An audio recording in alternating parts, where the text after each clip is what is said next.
자, 이번 시간은 한 주 동안 제주에서 또 어떤 일들이 있었는지 들여다보는 이주엔 시간인데요. 자, 오늘도 제주의 소리 박성우 기자가 스튜디오에 나오셨습니다. 안녕하세요. 네, 안녕하십니까. 네, 기자님 안녕하세요. 네. 이번 주는 또 어떤 일들이 있었는지 궁금한데요. 첫 소식부터 바로 들어볼게요. 네, 첫 번째 소식은요. 행정안전부가 매해 발표하는 지역안전지수라는 개념이 있습니다. 해당 지역이 얼마나 안전한지 이제 분야별로 등급을 매기는 것인데요. 올해 지역안전지수 평가를 앞두고 제주도가 범죄도시라는 오명을 벗을 수 있게 될지가 주목됩니다. 이 지역안전지수는요, 17개 광역시도를 그룹별로 나눠서 이제 상대평가를 실시하는 방식인데요. 교통, 화재, 범죄, 생활안전, 자살, 감염병까지 이 6개 분야를 이제 1등급에서 5등급까지 이렇게 나누게 됩니다. 이제 1등급에 가까울수록 안전하다는 의미겠죠. 제주는 지난해 지역안전지수 평가에서 교통은 2등급, 화재 2등급, 범죄 5등급, 생활안전 5등급, 자살 3등급, 감염병 2등급 성적표를 받았습니다. 이제 액면으로 보면은 이제 교통이나 화재, 감염병 분야에서는 전국 평균보다 이제 웃도는 수치의 성적을 받아들기는 했는데요. 이게 마냥 만족할 수만은 없었던 것이 범죄와 생활안전 등급은 5등급 전국 최하위권에 그치고 있다는 점입니다. 네. 이제 생활안전이라고 하면은 이제는 구급 발생 건수를 매기는 수치고요. 범죄는 말 그대로 이제 범죄의 발생 건수인데요. 제주는 인구에 비해서 살인이나 강도, 강간, 절도, 폭력과 같은 이 5대 범죄 발생률이 이제 전국 최고 수준으로 높게 나타났습니다.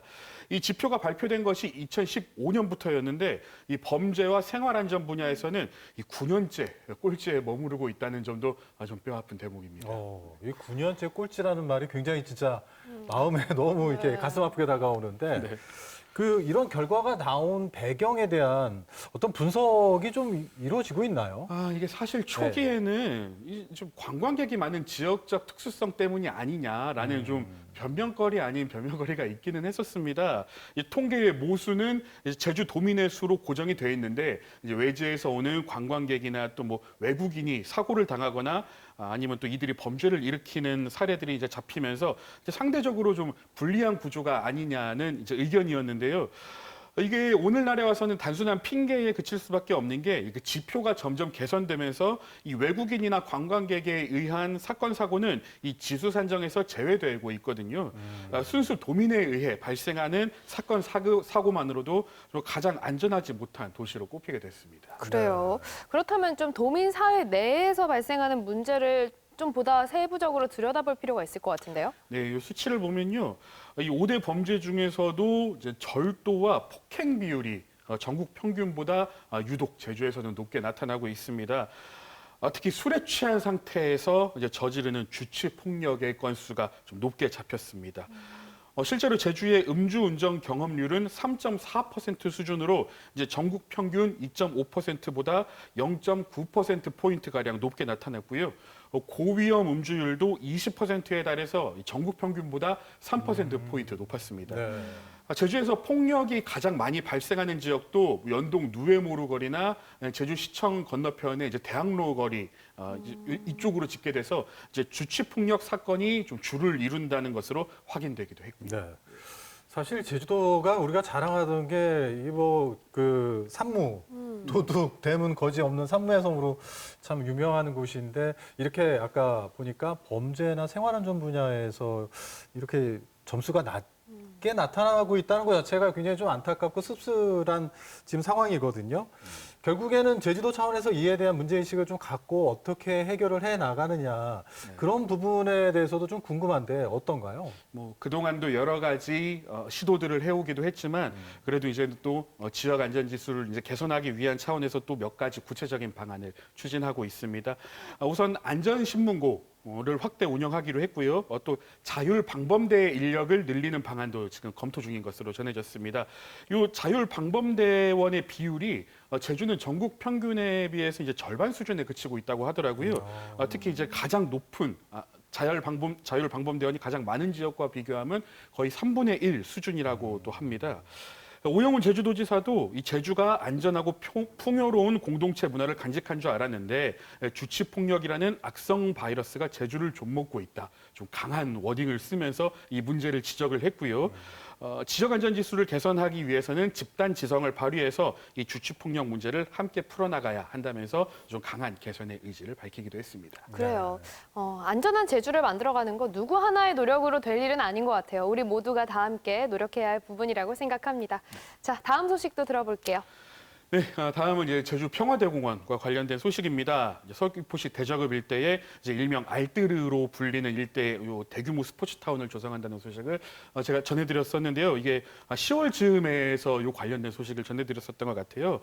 조금 이제 상황이 진전이 있었는데 제주도정의 의지와는 달리 이 사업 추진이 가능할지 여부도 좀 다소 불투명하게 됐습니다. 이제 토지를 소유하고 있는 이 국방부와의 협의가 아직 녹록하지 않다는 점입니다. 짧게 관련 이슈를 되짚어 보면요, 이 알뜨르 일대는 일제 강점기 시절에는 군 비행장으로 사용되고 또 4.3 당시에는 양민학살 사건이 벌어지기까지 이제 제주 근현대사에는 큰 상처로 남아 있는 곳이기도 하죠. 부지 면적만 185제곱미터에 이르는 곳이어서 이곳에 이제 활주로, 또 지하 벙커, 경납고, 고사포 진지와 같은 이 흔적들이 아직도 고스란히 남아 있고요. 해방 이후에는 국방부 소유로 관리되고 있었는데 이제 이곳에 평화의 의미를 상기시키자 하는 차원에서 공원을 조성하는 사업이 추진돼 왔습니다. 이게 10여 년째 진행이 되고 있는데요. 이 범위를 해안까지 넓혀서 마라해양 도립공원으로 불리기도 하는데 긴 협의 끝에 이제 국방부가 무상으로 이 토지를 양여하기로 결정하면서 사업도 추진할 수 있게 됐습니다. 네, 그렇군요. 그렇다면 사업은 이미 시작한 것 같은데 이게 어떤 점에서 차질이 좀 빚어지는 걸까요? 네, 이제 문제가 된 것은 이 최근 진행된 용역에서 당초 예정에 없었던 대규모 스포츠타운 조성 사업이 포함됐다는 점이었죠.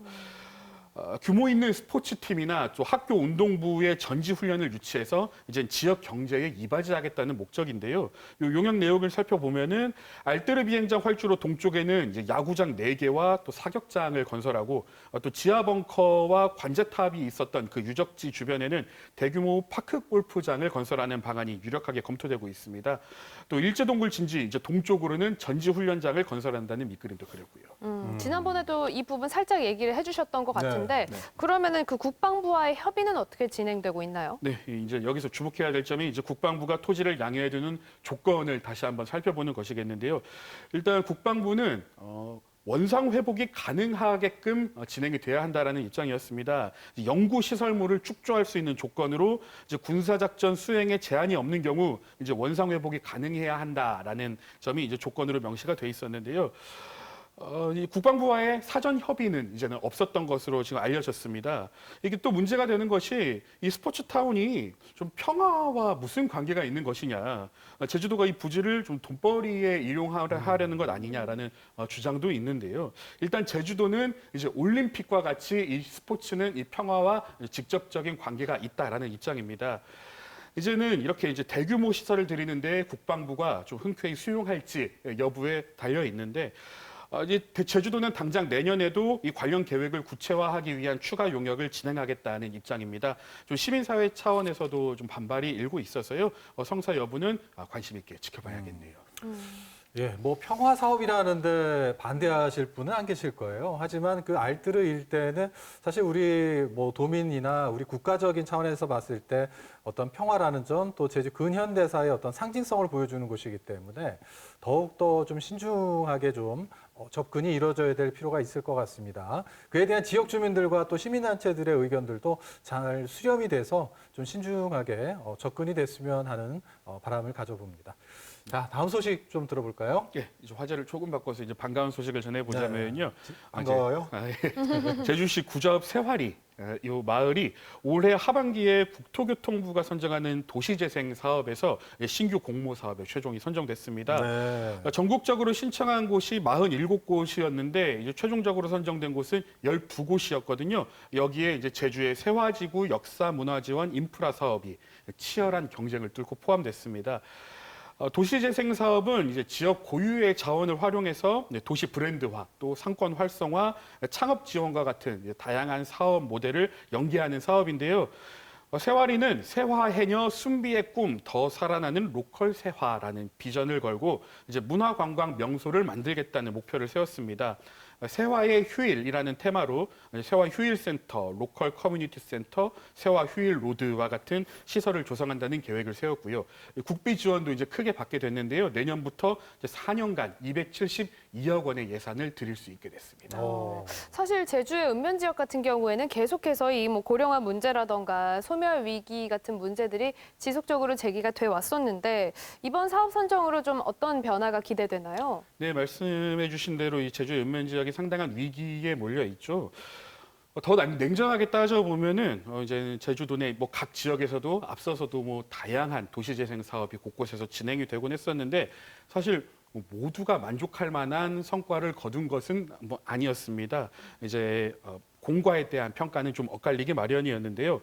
근데 이번 건 같은 경우에도 결과물을 떠나서 이제 지역 차원에서 좀 새로운 도전에 나설 수 있다는 점에서 분명히 의미가 있겠고요. 또 이러한 사업 유치를 원동력으로 삼아서 좀 지역에 새 바람이 불고 또 창업이나 일자리 창출과 같은 이제 지역 경제 선순환 기반이 마련될 수 있기를 좀 기대해 볼 수 있지 않을까 싶습니다. 네. 사실 저도 개인적으로 이 구자읍 세화리 굉장히 좀 좋아하는 곳이긴 한데 왜냐하면 역사와 문화가 그대로 정말 이렇게 같이 공존하는 곳이거든요. 그래서 아마 많은 분들이 또 세화리 좋아하시는 분들도 많은데 이번 그 역사 그 문화 자원화 또 그리고 도시재생 사업 이런 것들이 이 정말 마을에 생기를 불러일으키고 또 주민들이 주도하는 그런 도시재생 사업이 되면 얼마나 좋을까 그런 생각을 해보면서 앞으로 세화리가 또 어떻게 변화할지 또 기대도 되고요. 많은 분들이 지켜봐 주시면 좋을 것 같습니다. 자, 오늘 얘기는 여기까지 들어보도록 하겠습니다. 자, 오늘도 제주의 소리 박성호 기자와 함께했습니다. 고맙습니다. 네, 감사합니다. 네.